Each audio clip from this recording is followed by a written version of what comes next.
Chapter 76, a 77. Where am I? Shirou wondered as he gazed around the unfamiliar and unsettling surroundings. The black soil beneath him rolled like waves on the sea, while hills comprised of withered bodies littered the landscape, slowly sinking into the black waters. The sky was a blood-red hue, dominated by a black sun, while the wind carried with it a curse and lament. This place was, without a doubt, hell itself. He struggled to remember how he ended up here until it all came back to him. He had been swallowed by the black mud. Could it be that he was now inside it? "What do you want your wish to be?" a voice asked, breaking the silence. He turned to find the speaker, his eyes narrowing as he retorted, "Who are you? Are you the will of the Grail?" "What wish do you want to make?" the will persisted. "I don't have a wish for you to grant." "You're lying," the will accused, "just like you lie to everyone else." "I'm not lying," he said with a smile. "You can deceive others, you can deceive me, but you can never deceive yourself. Look into your heart. Your wish, your answer is there." Suddenly, Shirou felt a pair of hands cover his eyes, plunging him into darkness. In the dark city, people came and went. This was a city of sin, where there was no order or rules, and where criminals and terrorist attacks were a constant presence. With a population of 37,000, made up of criminals, residents, and Shirou, if a wicked person were to threaten his life for the $10,000 he possessed, what would he do? "I'd kill him, of course," Shirou answered without hesitation. "To save my own life. Even if innocent people are involved, I won't hesitate." The will of the mud listened to Shirou's answer calmly, and then Shirou's hand was suddenly armed with a gun. The weapon fired bullets like a machine gun, killing everyone in sight. "Correct. That's the Fujimura Shirou I know." Shirou stood calmly before the sea of corpses and blood, his eyes showing no emotion. Fujimura Shirou had become a notorious killer and criminal in the city, having slaughtered countless people in pursuit of a single villain. The local gangs saw him as a threat and put a bounty on his head. The will of the mud confronted him and asked what he would do. Without hesitation, Shirou unleashed a blinding flash of light followed by a deafening explosion. The bomb turned everything and everyone in its vicinity into a mass of mud in the sea. In Shirou's eyes, this was a necessary measure to ensure his own survival. Whether they were guilty or innocent, they were all silenced by his merciless act of violence. Correct, the game continued, escalating from individuals to small gangs and eventually to larger gangs. In the end, Shirou, who had killed everyone, survived and no longer faced any threats to his life. Fujimaru Shirou had finally returned home, to a place filled with warmth, where his parents and friends from his past and present life awaited him. However, he soon discovers that his own family had thrown him into the city of sin and plotted his death. How would Shirou make his choice? The answer was before him. "Have you had enough?" Shirou turned around and faced Sakura. Throughout the game, his expression remained stoic, and even now, it remained unchanged. This was because the decisions he had made were not based on his own beliefs, but rather those of the mud. "This isn't a game, it's your deepest desire," Sakura spoke calmly. "I'm merely providing the answers that lie within your heart." Sakura? No. Referring to her as Sakura was no longer appropriate. She was now merely a symbol of the will of the mud, devoid of any personal identity. "This isn't my wish, let alone my answer," Shirou said, shaking his head. "You're just observing my behavior and self-questioning, self-answering. Observing behavior is one thing, but a person's heart is not observable. Can you truly understand it? I'll tell you my answer." With a quick motion of his wrist, the scene changed back to that of a murderer. "I have a machine gun in my hand, but I won't kill him. I'll threaten him to drop his weapon, and then I'll threaten the innocent people around him to tie him up. Yes, involving the innocent, this is Fujimaru Shirou's answer," the will of mud said. I'll set a set of unbreakable rules for him. If he violates them once, I'll pull out his fingernails and pour salt on his wounds. If he follows them once, I'll reward him with $10 and praise him," he continued. "What does this mean?" the Will of Mud asked, still confused. Shirou didn't answer, but continued to act on his own. He established rules for the people, punishment for breaking them, and rewards for following them. Slowly, the villains learned to act according to these rules. "This isn't something that Fujimaru Shirou should be doing," the Will of Mud protested. Ignoring the Will of the Mud, Shirou instead chose to focus on the villains who had threatened his city. He began to gather small gangs around him, slowly building a community with a sense of purpose. In stages, he set achievable goals, establishing rules that rewarded good behavior and punished wrongdoing. Every day, they read and discussed these rules, working together to build a better future for their city. As the community grew stronger, they held monthly ceremonies to praise and honor those who had followed the rules and contributed to their cause. Through these efforts, Shirou and his followers created a sense of belonging and purpose that transcended their individual desires, bringing hope and order to a city once plagued by chaos. "Stop! This is not Shirou's answer!" The Will of Mud cried out in protest, attempting to halt Shirou's actions. But he remained steadfast, following his own path and gradually building up his gang's strength. Along the way, they faced fierce battles with rival gangs, experiencing both victories and defeats, as well as the losses and sorrows that come with the territory. Despite the challenges they faced, he never lost sight of his goal. Through perseverance and determination, he eventually established himself as the ruler of the city of Sin, bringing a measure of stability to a place once known only for chaos and violence. "Stop! Stop! This is not your answer!" the Will of the Mud yelled as he erased everything to oblivion. Shirou calmly looked at it and smiled. "This is Shirou's answer." "That's impossible!" the Will of the Mud screamed in disbelief.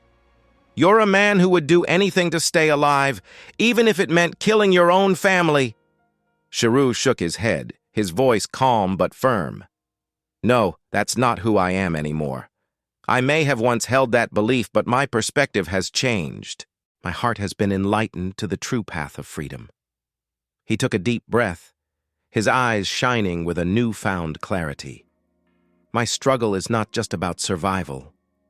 It's about reclaiming my ability to smile and be with those who matter to me. I won't allow myself to be deluded any longer. My journey may be difficult, but I will continue to walk it with my head held high." "Then your answer should be to kill everyone," the Will of Mud argued vehemently. "Why must I resort to taking lives just to survive? Why should I be content with such a low standard of existence?" "What do you mean?" the Will of Mud asked. He replied, "Why can't I aspire to establish order and bring peace to everyone? I may be immortal, I may be weak, and I may exist at the bottom. But because of that, I understand the suffering of the oppressed, the pain of the weak, and the anguish of being thrust into conflict. That's why I want to establish order, to be benevolent, and to govern with compassion and justice, so that I and many others can bask in the warmth of this world." The Will of Mud declared, "You cannot do it because you are merely a mortal." Shirou smiled and responded, "If one worries about failing before even attempting, there is no hope of finding a solution." The Will of Mud was left speechless, staring blankly at Shirou. Stepping closer, Shirou locked eyes with the creature with a fiery gaze and posed the question, "Are you Angra Mainyu, the embodiment of all evil in the world?" The Will of Mud remained silent, offering no reply. Shirou's smile remained warm as he spoke, "But I will not call you Angra Mainyu." The Will of Mud lifted its head, transforming into a small figure that resembled a cherry blossom, and stared intently at Shirou. "That is not your true name. It is merely a label imposed upon you by someone else," Shirou continued. "You too are weak and mortal, no different from me. That is precisely why the order I seek to build must protect you from harm as well." He turned and walked towards the sea of mud. The will of mud, unable to resist, asked, "What are you going to do?" Shirou turned his head with a relaxed, melting smile and replied, "I am going to pave the way to freedom for us, for you, for the weak." The mud figure continued to stare at Shirou, lost for words. Without hesitation, Shirou stepped into the sea of mud. Rebellion, terror, destruction, abandonment, denial, denial, denial. Kill, kill, kill, kill, kill. As Shirou stepped into the sea of mud, his body became stained with infinite malice and boundless evil. Yet he still maintained his serene smile. Despite this, the flame in his eyes burned brighter than ever before. He said, "Yes. Who is affirming? Who is affirming this endless denial?" He said, "It's me, Fujimaru Shirou." "Who are you?" Shirou said, "I'm a weakling. I'm your ally." "Since you are an ally, why affirm us?" Shirou said, "Why can't I affirm you guys?" "Because we are denials. We are evil. Everyone denies us," Shirou declared with conviction. "Even if the entire world denies you, I will affirm you. If they deny you 1,000 times or 10,000 times, I will affirm you 100,000 times or even 1,000,000 times. Traitor! You are not our ally, but a traitor!" The black mud roared, rising up to engulf Shirou like a tidal wave. Yet despite the overwhelming odds against him, Shirou's serene smile remained steadfast, barely wavering in the face of the onslaught. Shirou spoke with a calm and steady voice, assuring the black mud, "I am not a traitor. I am here as your ally. I was once lost in darkness, just like you. I too cried out for help and wept tears. My heart was once shrouded in confusion, but I have come to realize the truth. As long as we hold on to our warm hearts and have the courage to keep them genuine, we can overcome any obstacle. We do not need to rely on heaven, earth, gods, or kings. Our own hands hold the key to our happiness. Therefore, even sadness and the mud of evil can bloom into something beautiful. What do you want to do?" He extended his hand, his eyes ablaze with warmth. "Come with me. Even if your hearts are shrouded in darkness, allow me to guide you towards freedom." "Can you do it?" "Why don't you find out?" he replied with a smile. "What drives you to do this? Is it your obligation as the hero of justice?" "I am not bound by obligation, nor do I consider myself a hero of justice. I am simply a mortal, flawed, and weak, moved by the beauty of the world. I possess the capacity for love and hate, for emotions both positive and negative. I do what I can, what I am capable of, and above all, I am alive, capable of taking action." The black mud rose and boiled before flowing into Shirou's body. "You will be drowned." "No," Shirou shook his head. "My hero has paved a path of freedom for me. I will honor that proud figure by sharing the flame I received from him with everyone. This flame will ignite in the hearts of all who open their eyes to see it. And if you look within, you too will find the flame burning brightly in your heart." "Impossible. This is impossible. How could this—" The will of mud was stunned. How could someone have accepted all the world's evil, carried it all upon themselves, and still strive to open a path of freedom for all that evil? It was a mystery, a wonder. How could such a person exist? How could there be someone like that? All the world's evil was degradation and denial, and no one ever accepted or affirmed it. Even those who aimed to save it considered evil to be something to be purged. Yet there was one person who not only affirmed it, but did so 100,000, 1,000,000 times over. How could such a person exist? The entire black sky was absorbed by Shirou. No, not absorbed, but became Shirou himself. As the long, dark night drew to a close, the sky cleared, and the earth was blanketed in snow. Shirou emerged from the sea of mud, leaving the black mud surging and roaring in his wake, and as he did, it bloomed into a beautiful and fragrant black flower. Who are you?"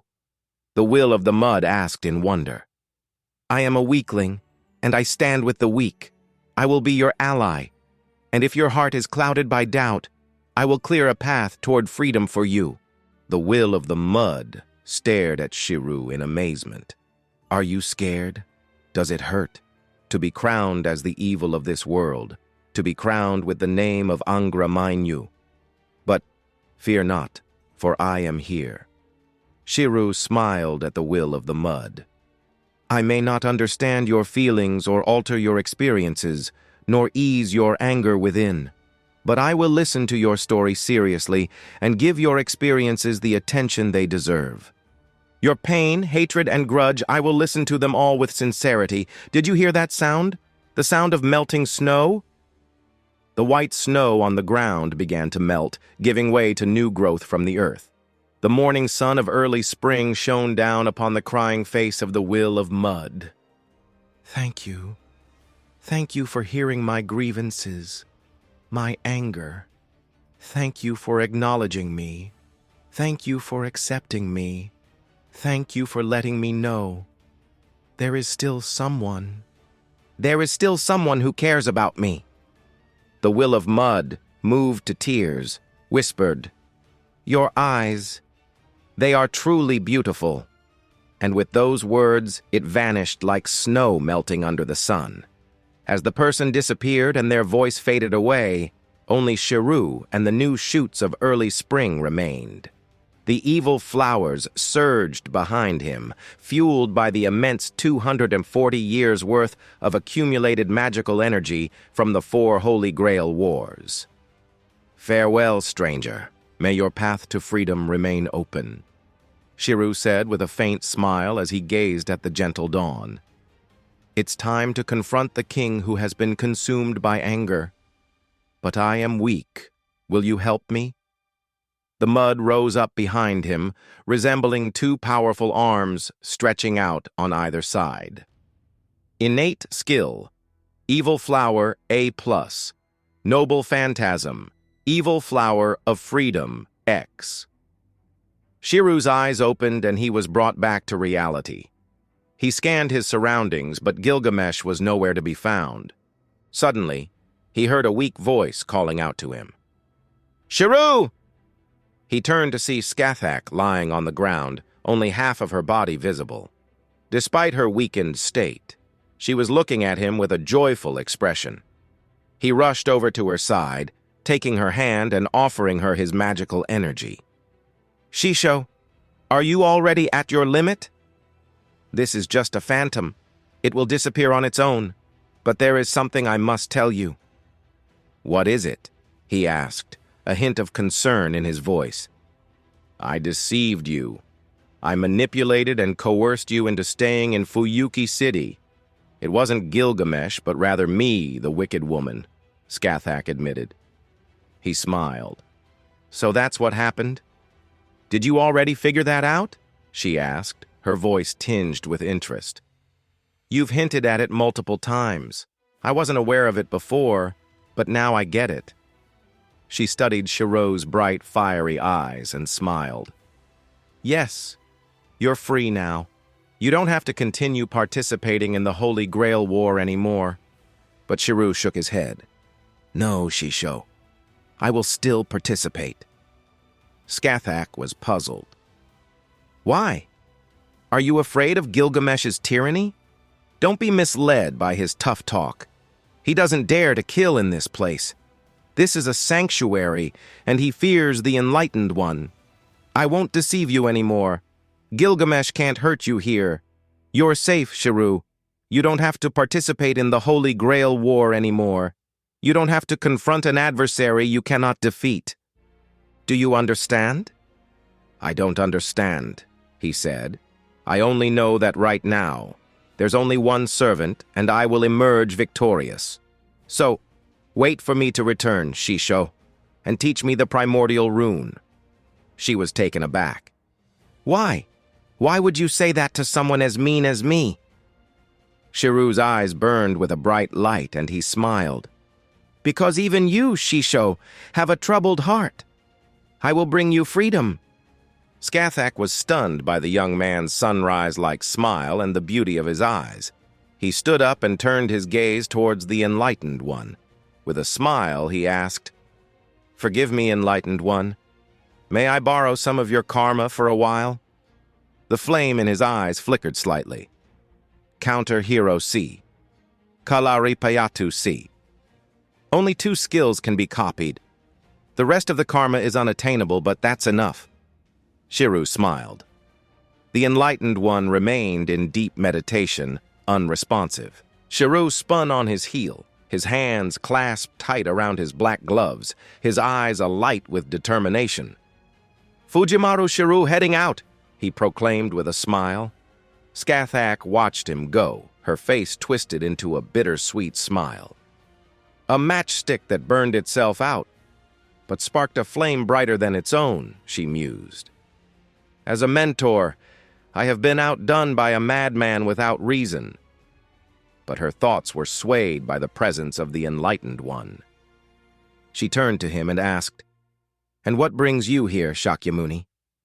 The Enlightened One simply sat in meditation, offering no response. "And what is that flame?" Scathach pressed. The Enlightened One opened his eyes and replied, "It neither arises nor perishes, neither defiled nor pure, neither increases nor decreases." "And what does that mean?" Scathach asked once more. The Enlightened One merely closed his eyes and resumed his meditation. "In a sense, those of you who have witnessed the truth of the world are even more wicked than I. That man, or even Gilgamesh," Scathach lamented, before vanishing back into the outside world. Shirou stood atop Mount Enzu, gazing upon the sprawling city of Fuyuki as it was engulfed in flames and dark forces descended from the sky. He furrowed his brow in concern as he realized the magnitude of the situation. "It's gotten this bad already," he muttered. "This is beyond my control. I may have to seek help from the clock tower or the Holy Church.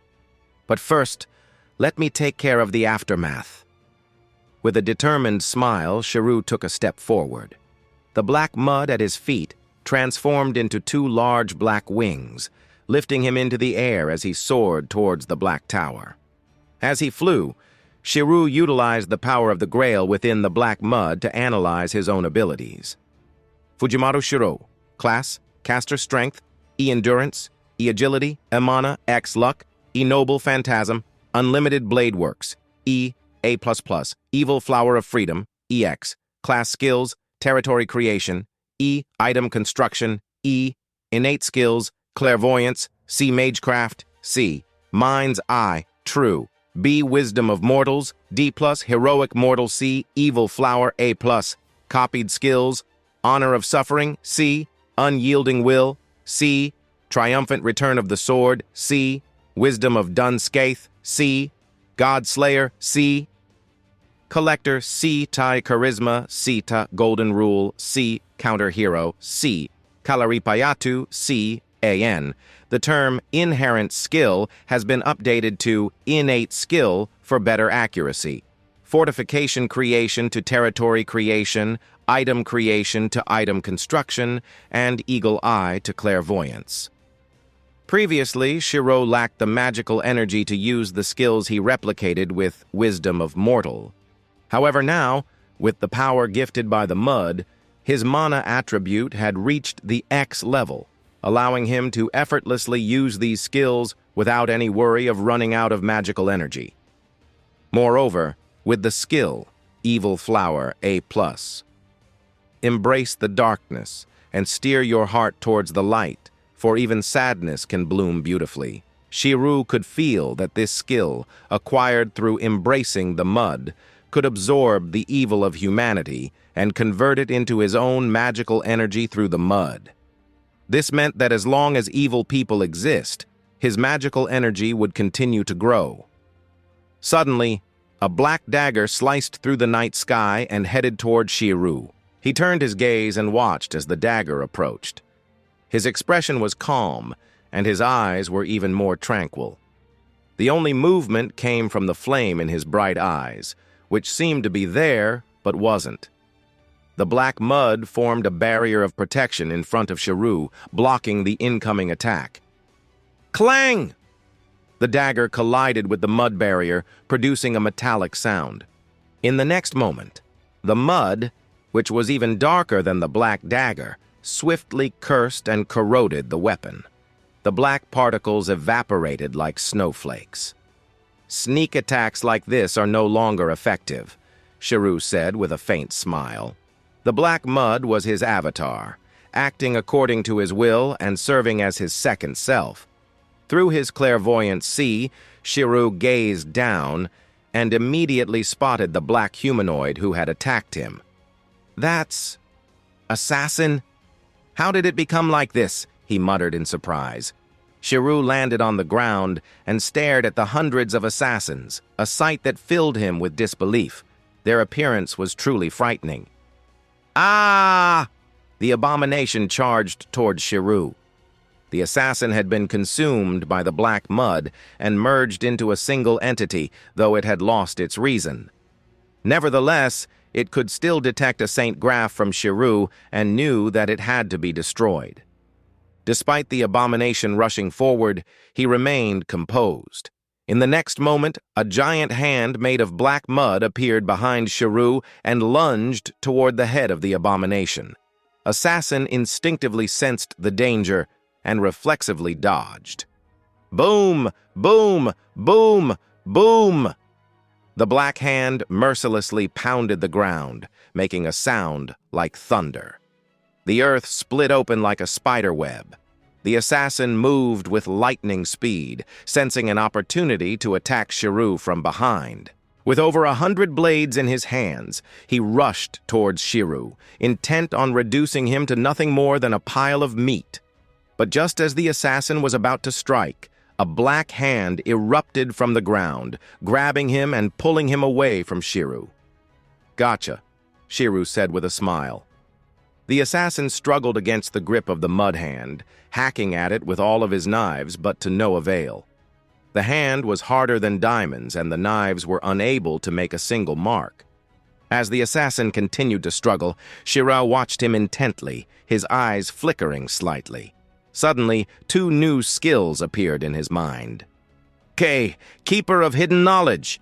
K. Encyclopedic Mastery.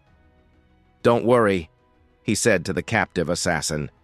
I'll set you free. With just a thought, another huge black hand appeared and wrapped itself around the assassin.